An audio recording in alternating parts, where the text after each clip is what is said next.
Hi, welcome to the 12th House podcast. I'm Michelle, your co-host and the head witch in charge here at Holisticism. Delighted to have you. Welcome back to the squirrels who have been here before, to our new squirrels. Hi, how's it going? The 12th House podcast is a little corner of the internet where we bring together creativity, inspiration, intuition, spiritual shit, the metaphysical, the practical, tactical stuff that comes to running a business. And we bring it to you so that you can do your sacred work, so you can self-actualize, so you can be the biggest you could possibly be. It's really fun. You're going to like it, I think.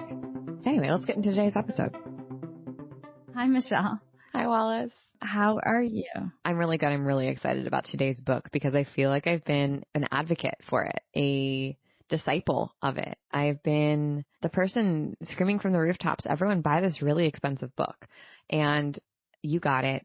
And you said you like it. And honestly, that means the world to me. It's as if I wrote the book. That's how proud I feel that you're enjoying it. This is also something that I feel I was looking for and didn't know it. And then as soon as I asked you and you said it was great, I knew I was going to have it. Took a while to buy it because it's very expensive. It's probably one of the most expensive books I've ever bought, aside from college textbook. Yeah. But it is a book that I'll have for life and probably give to other people as a present as well. It's like a Bible.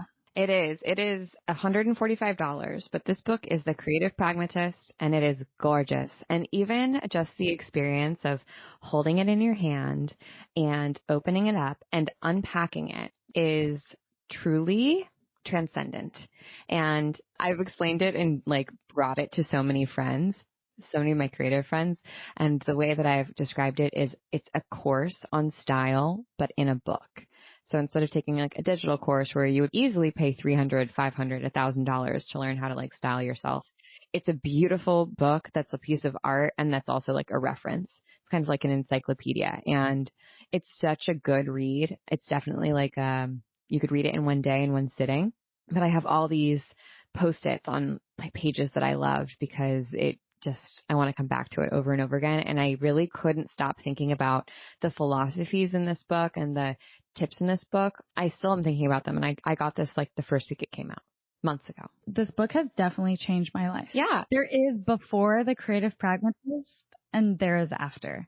And I will never think about shopping or buying items in the same way. And honestly, I feel like the thing that I've needed to help me contain and create a rubric around not only my shopping habits, but to bring them under one roof and not be so kind of chaotic and impulsive and thoughtful, but still be able to have fun with it. That is such a great way to describe this book. It's a framework, and it made me feel so good about getting dressed and about finding my own personal style too. And it's the first book that I've read that has made me say, I want to write a book, and I want to write a book like this. I want people to have this type of experience when they read the book that I will, if I ever write a book, something like this. So we've been waxing poetic about it, but let's get into it. The Creative Pragmatist is by Amy Smilovic, who is the founder at Tibi, and she's a designer, and she's just an all-around cool broad, I have to say. I've been following her on social media for a while, and she got really big on TikTok, quote unquote, really big. She got an audience on TikTok at the beginning of the pandemic because she talked about how she had no idea what they were going to do. She thought the business was going to go under. And she just felt hopeless, and she jumped on TikTok because I think her kids were on it and just started making videos talking about style and how she thinks about style. And as she began to explain her, concepts around style, people started going to her not just as this designer at Tibi, but as a teacher and guide. And she has taken all of her concepts and put them into this book, The Creative Pragmatist, which is basically her spiritual operating system, her meaning-making system around style, and honestly, kind of how to be a person and why style matters. I think her background is also so interesting. I listened to a really great interview with her where she talks about working in advertising first, and then she worked for American Express on the brand side. And she was talking about working at the creative agency as an intern. She worked at Ogilvy, which is a really famous creative agency. And she said she was so excited to get the internship and to dress up for work that she would show up in suits all the time. And she would get some flack from other interns who were like, why are you always wearing suits? chill. But she would often be the intern pulled into meetings because they were like, well, we're not going to invite the other interns who are not dressing for the part. So it was a affirmation of the importance of how she carried herself and her style in terms of the doors that it could open, because she was comfortable in what she was wearing and felt confident. And I just thought that was such a funny tidbit, just imagining her as this young intern just showing up wearing suits every day. Totally. I loved it. Yeah. One thing that I like about this book, and we'll get into like the concepts and the philosophy, is that she doesn't say like you should dress for the job that you want, or like that you should pretend to be someone else with what you're wearing. In fact, you can't really know how to style yourself unless you know who you are. And she has a great quote in the book that says, what you've learned about in this book is that none of this is about discovering how to dress professionally for the office or how to get that blend of laid back versus serious that might be perfect for your tech job. It's all about knowing who you are, what you want to convey, and how to show that every day in your real life, no matter what your career is, where you live, or most certainly not what year you were born. What we've discussed here transcends all this, because whatever career, locale, or age group you find yourself in, there is a person there who has their own personal style. Learning how to express that, having the confidence to just be, is the goal. And I love that, because I really do think that everything that we present here in Friday Philosophies, right, is just a lens through which you can hopefully understand yourself better. And why can't style and aesthetics be that too? Like, I think we write it off often as whimsical or flighty or silly, when in reality, like, we know that enclothed cognition exists. How our environment and our clothes like make us feel changes how we think about the world, how we solve problems, and how we think about ourselves. And it's not silly. No, and that's something that she embodies so well in her writing, in the way she laid this book out, both visually, aesthetically, but these are all just different ways of organizing the chaos that is our lives, and in this sense can be your wardrobe. And especially when you're in a rut, let's say spiritually, with work, with the direction in your life, clothing feels like the last thing that is going to help you move on from that. But sometimes, to Michelle's point, how you show up changes how you think and how you feel, and therefore how you do. She has a great quote to what you just said. Here's the reality. Some days are much better than others. Some days you feel like you've just lost yourself. But now, when those days happen, it can usually be fixed by a trip to an art museum or gallery, or by exercising, or a conversation with friends, even by listening to something you wholly disagree with just to gain perspective and fire up your brain a bit. Now, when you build your closet slowly and shop with a purpose, you will find that when you have those days where nothing seems to work, the answer will not be found by just going shopping or jumping online or building a quote unquote new wardrobe for spring. It's always going to come back to just clearing your head and resetting your outlook. And maybe that great new top you saw on the runway, sure. But the point is, now a simple top can revive a whole closet, because you've done all the hard work in advance, knowing who you are. Ooh, there are so many great quotes in here, and there's actually not even that much writing, but she loves quotes because they're sprinkled throughout. And one of the exercises at the beginning is to define your adjectives. And your adjectives are what define your personal style. And she says, if you don't know your adjectives, no worries. Just think about some quotes that you like. Just write down or find all of the quotes you've saved, because quotes that speak to you can tell you a lot about who you are. I loved her page of quotes that she uses often. That was one of my bookmarks. I was like, yeah, I like this. And they're all really good. Yes, she uses that also concept of via negativa, which we've talked about on this podcast, of maybe if you don't know how to define yourself by what you want to be, you can at least find the pathway by what you don't want to be. And the very first step, like Wallace said, is figuring out what 3 adjectives describe you and your sense of style. And then Amy goes on to talk about the book is called The Creative Pragmatist. So she's created this archetype of a sense of style, sensibility. And it's a framework on a spectrum. Creative is on one end of the spectrum. Pragmatic is on the other end of the spectrum. The Creative Pragmatist is right in the middle, right? And you might be somewhere else on that, I don't know, on that graph. Wallace, where do you fall? Are you like smack dab in the middle? Are you more pragmatic than creative? What do you think? My instinct is to say somewhere on the middle, leaning towards creative. But you know what? I think that's where I want to be, but I probably dress more pragmatic currently out of habit. But I would like to be more towards the creative direction or somewhere in the middle. Yeah. What about you? I think I'm more creative than pragmatic just because I wear a lot of frilly things. I don't wear a lot of like tailored suits, you know? No. I think you do lean towards the more creative side for sure. Yes. And wherever you fall on this range is great, is whatever. And we're looking at this whole concept through the creative pragmatist lens. And Amy describes a creative pragmatist as someone who appreciates creativity and beautiful design, but can't compromise or doesn't want to compromise on function, comfort, or ease. Getting dressed should be the easiest thing that we do every day. It shouldn't distract us from our life. And the creative pragmatist's ratio is chill, classic, and modern, or CMC, chill, modern, classic. So those are the three adjectives that describe a creative pragmatist. I find myself saying that now every single time I get dressed. One item that's chill, one item that's modern, one item that's classic. Have you been using it, Wallace, since you read the book? I switched mine to chill, modern, and creative because I want to lean more into the creative side. And I think my default is a little bit more chill, modern, classic, which is not bad. But I want to increase my creative experimenting while dressing. So I changed mine to chill, modern, and creative. Cool. I love. But chill, modern, classic is pretty undeniable. Yeah, totally. And I really like the like grounding of classic because it can be very like basic and vanilla. And I feel like it lets my chill or my modern be more extreme, like get a little bit more weird, you know? Absolutely. Okay.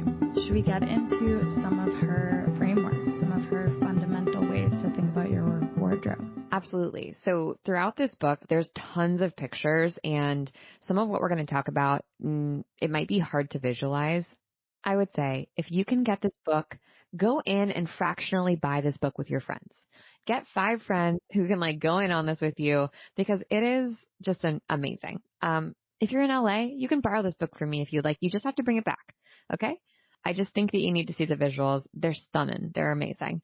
So we'll go through some of these concepts and the ones that are the most fun. And then I think that we should talk about how they globally can be applied to not just fashion and not just design, but how we approach any creative pursuit, because dressing is just a creative pursuit, right? Amen. There are a bunch of sections in this book. There's the principles section, the closet, proportions, color and print, and then additions, right? And so we're going to talk about the closet, and there are 3 important constructs in the closet. The first is the WOF, W-O-F, without fail. And the without fail is an item that you're just like, it's a sleigh. It is 100% a sleigh all of the time for me. I love that she uses the word driver to describe the without fail items. She says the hardest working items in your closet should go from play to dinner to work.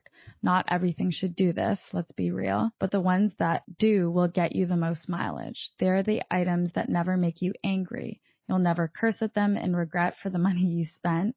When you travel, they're the first items that go in the suitcase. They become your steady dream partner that is ever so malleable depending on what you pair them with. Love. You know what I really like about this book? I thought that everything had to be a woof. I thought everything in my closet had to be something that I was like, I love this, and it can do multitasking all the time. It makes me feel amazing. It can be matched with everything in my closet, especially because we've talked about like having a capsule wardrobe before. And I really liked the freedom to be like, there are some things that are just like, they work so well in my body. They make me feel incredible. I always want to reach for them. And it's okay to have other stuff in my closet that's like special occasion or like not my favorite, but looks really good with this dress or this pair of pants or, you know, these heels that like really don't go with anything else, but they're just weird and I kind of have to have them. And that speaks to the other part of the wardrobe called have to have. These are items that, to your point, Michelle, don't have to make sense to anyone but you. She also says you may buy a few over 10 to 15 years, and she says they remind her of how much she loves fashion and life for that matter. the way that she described have to haves in the book are like curious jewelry, and a weird over the knee boot, a patterned cardigan, a Western skirt, studded denim, just things that like aren't necessarily in or out of fashion, aren't necessarily trendy, but kind of reminded me of how someone described their tattoos to me once as just stamps on their like passport of life that don't have to make sense for the rest of your life. They don't have to be like the most important words forever and ever. It's just like, oh yeah, I remember when like that tattoo of a skull and crossbones was like really important to me and what it represents and the era of my life that it brings me back to. And kind of thinking about objects in my closet is like, oh yeah, that was part of that era. Or like, I really like to wear these when I'm feeling in this way, and I only feel this way every 2 or 3 years, like, is okay. I don't have to be everything all at once all the time. Yeah, it's true. This is a very freeing section. You never find these items when you're looking for them. You're always going out being like, well, what I really need is black pants. And then you happen to find the best studded denim jacket, and you're like, I just can't not buy this because maybe it's a good price. Maybe you're vintage shopping somewhere and you know you'll never see it again. It's always when you're not looking for them too.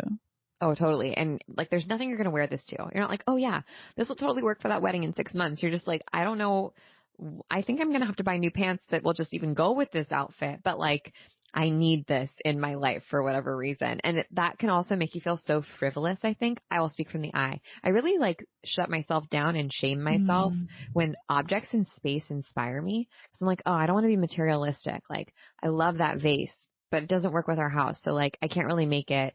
Like, I can't really like justify buying it. Same thing with my closet. Oh, I love those shoes, but like, where would I wear them? I have to be practical. And I think that that's, of course, really good to be thoughtful of what you're consuming, but to always shut your creative impulses down and your intuition down, it wears you over time, you know? And I think for me, that's like why it's so hard sometimes to connect with fashion, because I've been telling myself no for so long, and just opening up to possibility has like totally changed the way that I think about dressing. You just pulled the words right out of my head. What is the saying? I don't know.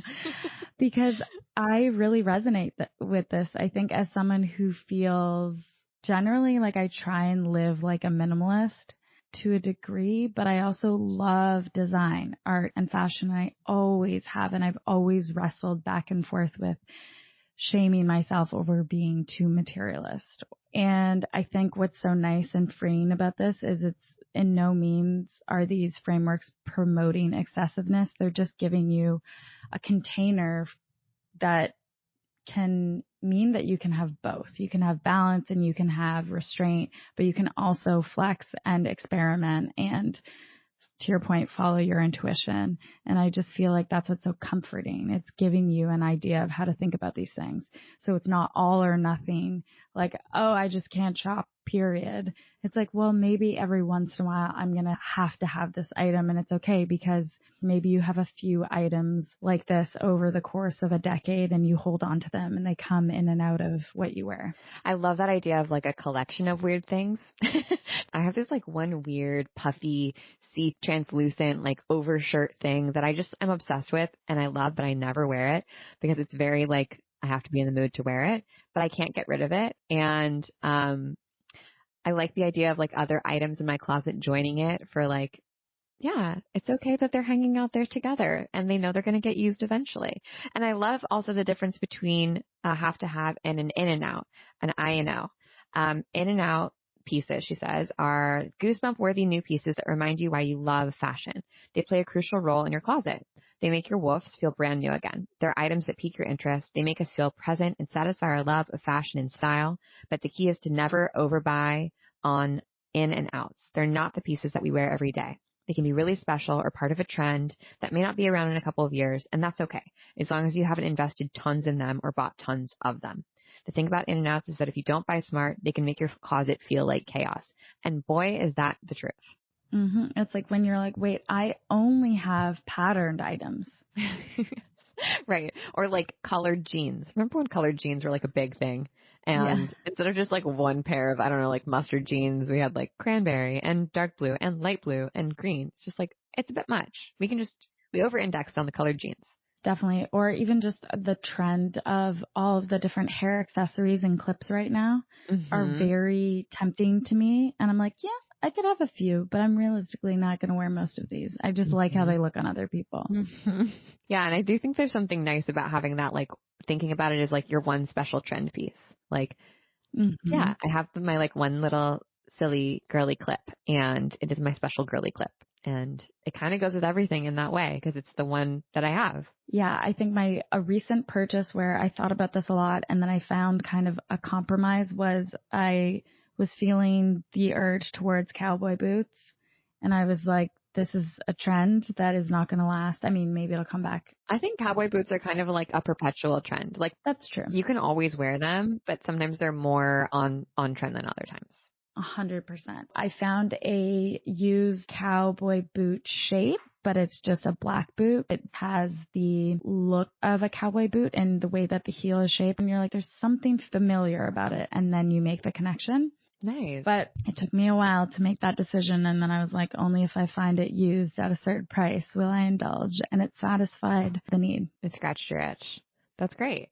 There's also something so satisfying about having it in mind, like kind of what you're looking for and knowing that it's something trendy and then like finding exactly it and not settling for just like, ugh, I guess this is like fine and the fast fashion version of it, right? And I think that that's where fashion can feel overwhelming is the searching and the finding of the right thing. That can feel like exhausting depending on the type of person that you are, or like you don't have the time to do it. But I think it does pay dividends over time. Absolutely. Okay. I want to talk about one, a ton or none, because I think about this concept a lot just in like life now. So Amy has this concept. That's probably, I feel like it's a fashion concept in general of one, a ton or none. So if you're going to, it can apply to anything, but let's like use the example of a necklace. You can either wear one necklace, wear a ton of necklaces, like 5, or don't wear any, as opposed to wearing like 2 layered on top of each other. And I think this is just like a design principle in general. There's like the rule of 3s. And I remember when I worked for an interior design company, the designers would always say either like leave the shelves empty, like totally empty, put one thing on them, or you need to like really curate, because if you don't have enough stuff on there, it's going to look weird. There's also this concept called the power of plenty that happens in merchandising, which is like, let's say you're at a store like the Gap. You don't want to have just 5, pairs of pants folded on top of each other. You either want to have like one pair of pants that's laid out because that's going to look really luxury, or you want to have like 20 pairs of pants layered on top of each other, because that power of plenty, it makes it feel like, oh, there's abundance here and I can like pick up these pants and take them with me and I can buy them. I don't need to be like precious about it. And I think that there's something just like secure and satisfying to us when we see a collection of things. It's funny. This was kind of the hardest rule for me to click with at first, and it's because I break it all the time. And I don't know why I break this rule a lot, but I really do. And a lot of what she says is about where your eye settles. And you see this a lot in art as well. Being able to look at, let's say, a monochrome outfit, your eye will look at the entirety of the outfit. Versus when you have a lot of competing colors, the eye doesn't really know where to settle. Yeah, I also really like this rule for patterns and for colors. Like, I love a little pop of color. I have these like amazing orange slides mules that I'm obsessed with. And when I bought them, I was like, oh, these are not like responsible, but I'm obsessed with them and I found them on sale. And I wear them all the time because Amy has taught me that I can think of color as one. It can be my one pop of color, or I can have a ton of different colors in my outfit. And then it kind of like an orange shoe feels practical, basically. Or like I don't wear them at all. That would be the none.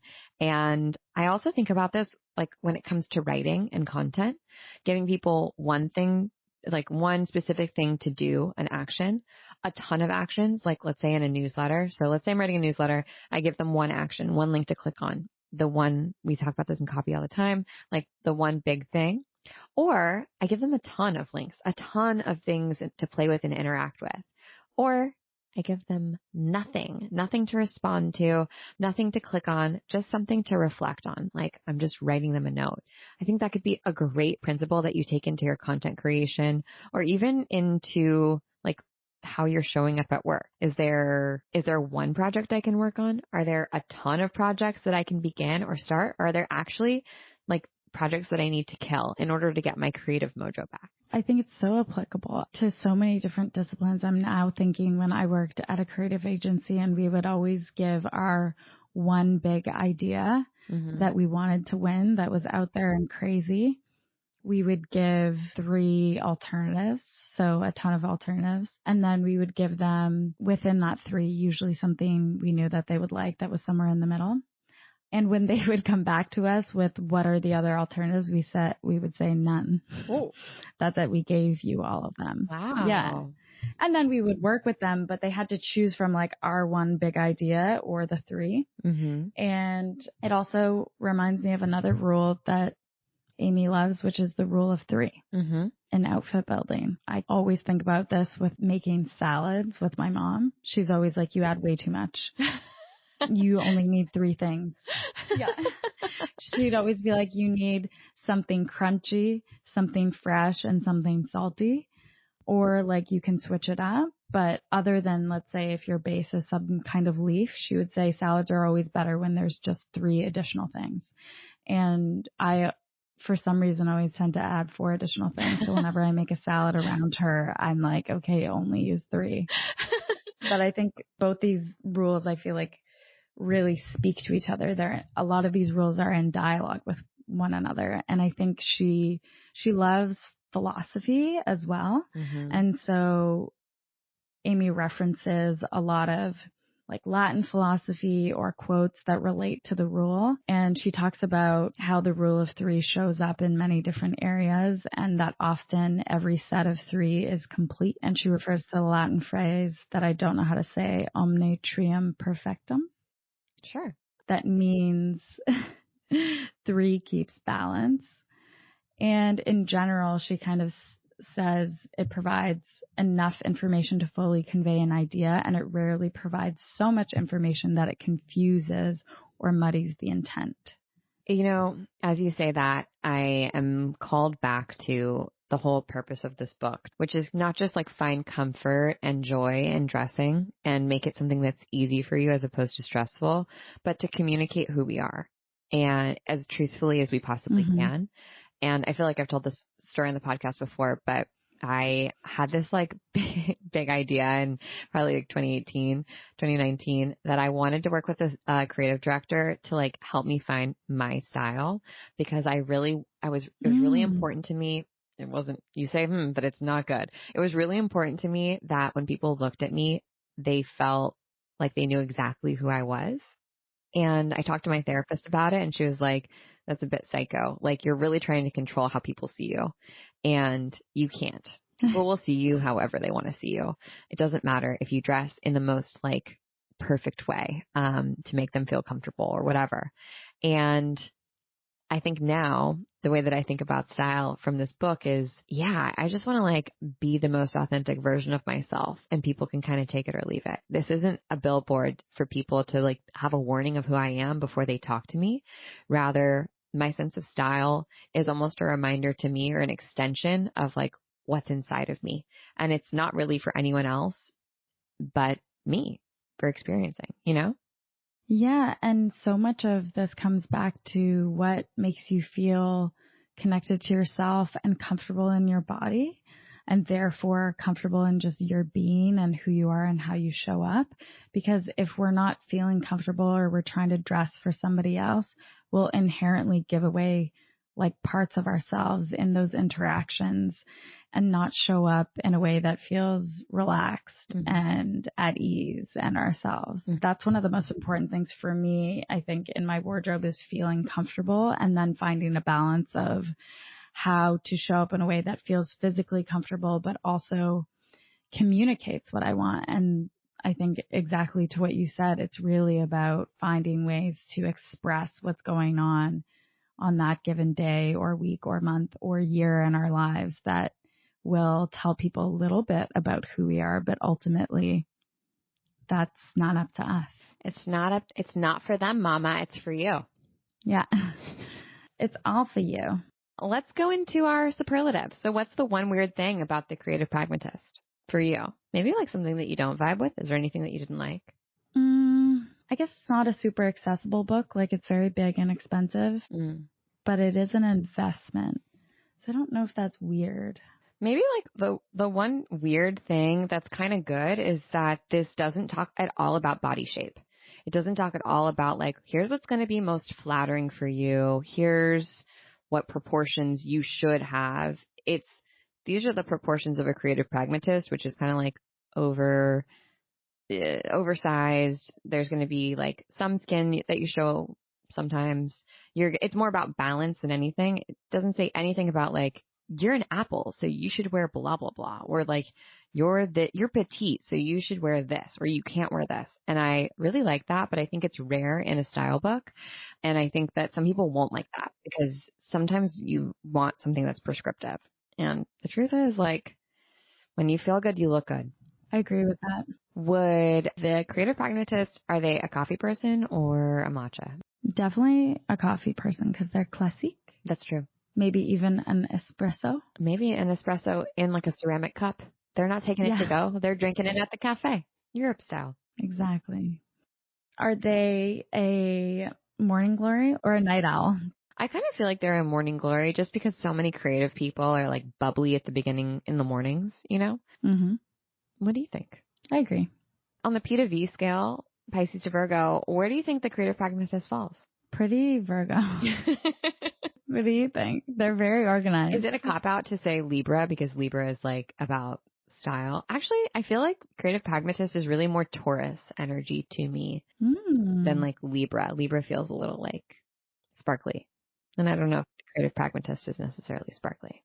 No, pragmatic seems correct. Are you an acolyte? Absolutely. I got you to buy this book. I know. I was like, we are proselytizing currently. Truly. That was the word I was looking for earlier when I said disciple. And what is this? I mean, like, I think that the archetype sun has to be a creative pragmatist, but if we had to give it a moon and a rising, what archetypes would we give it? Definitely moon fashion editor. Yeah. And like maybe a philosopher rising, or just like who's someone who doesn't take themselves too seriously. It's like, I don't know, sacred fool rising, something like that. Yeah, it depends on the philosopher. It's true. I actually kind of feel like RuPaul. Like, I think RuPaul has like so much wisdom and is so thoughtful and also doesn't take himself too seriously. And I love that about him. RuPaul rising. Pretty incredible. Maybe we all aspire to have a RuPaul rising. Yeah. Seriously. Okay. There is so much more in this book that we did not cover, of course, because it is like a textbook. And if you can borrow it from a friend, if you can fractionally go in on it with friends, or if you can get it, what else can we say but do it? Take the plunge. Also, Amy, if you're listening, can we have you on the podcast? Because we really like you. Yeah, please.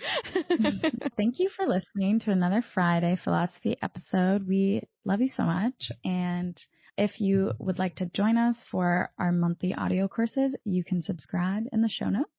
Each month we release a mini audio course where we go deep on a specific topic that you guys have asked about or we've been teaching about in the North Node, our members community. So it's a little window into what we do at Holisticism. And all we do for you. So let us know what you want to hear more of. And if you liked this episode, leave us a review on Apple Podcasts or on Spotify. Give us 5 stars. Thank you.